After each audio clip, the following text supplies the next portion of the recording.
शिकंजी का स्वाद। एक प्रोफेसर क्लास ले रहे थे। क्लास के सभी छात्र बड़ी ही रुचि से उनके लेक्चर को सुन रहे थे। उनके पूछे गए सवालों के जवाब दे रहे थे। लेकिन उन छात्रों के बीच कक्षा में एक छात्र ऐसा भी था जो चुपचाप और गुमसुम बैठा हुआ था। प्रोफेसर ने पहले ही दिन उस छात्र को नोटिस कर लिया, लेकिन कुछ नहीं बोले। लेकिन 4-5 दिन तक ऐसा ही चला तो उन्होंने उस छात्र को क्लास के बाद अपने केबिन में बुलाया और पूछा, तुम हर समय उदास रहते हो, क्लास में अकेले और चुपचाप बैठे रहते हो, लेक्चर पर भी ध्यान नहीं देते, क्या बात है, कुछ परेशानी है क्या?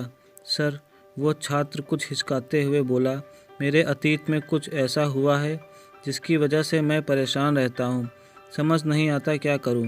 प्रोफेसर भले व्यक्ति थे। उन्होंने उस छात्र को शाम को अपने घर पर बुलवाया। शाम को जब छात्र प्रोफेसर के घर पहुंचा तो प्रोफेसर ने उसे अंदर बुलाकर बैठाया। फिर स्वयं किचन में चले गए और शिकंजी बनाने लगे।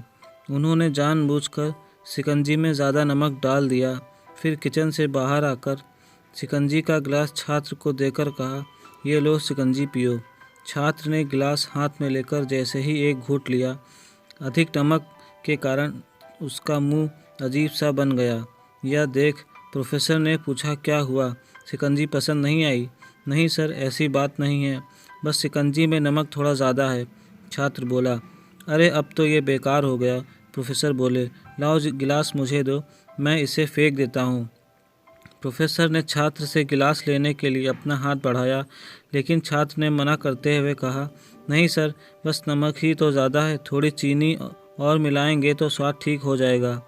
यह बात सुनकर प्रोफेसर गंभीर हो गए और बोले, सही कहा तुमने, अब इसे समझ भी जाओ, ये शिकंजी तुम्हारी ज़िंदगी है, इसमें घुला अधिक नमक तुम्हारे अतीत के बुरे अनुभव हैं। इसे नमक को शिकंजी से बाहर नहीं निकाल सकते, वैसे ही बुरे अनुभव को जीवन से अलग नहीं कर सकते। ये बुरे अनुभव भी जीवन का हिस्सा ही हैं, लेकिन जिस तरह हम चीनी घोलकर शिकंजी का स्वाद बदल सकते हैं, वैसे ही बुरे अनुभव को भूलने के लिए जीवन में मिठास तो घोलनी पड़ेगी ना। इसलिए मैं चाहता हूँ कि तुम अब अपने जीवन में मिठास घोलो।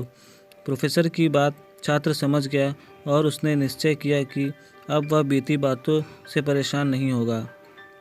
दोस्तों, हमें इस कहानी से यह सीख मिलती है कि हमें अपने बीते हुए कल को भूल जाना चाहिए और अपने वर्तमान में जीना चाहिए, ताकि हम अपना सुखी जीवन जी सकें। दोस्तों, आपको यह कहानी कैसी लगी है कमेंट करके बताएं। वीडियो को लाइक करें, चैनल को सब्सक्राइब करें। धन्यवाद।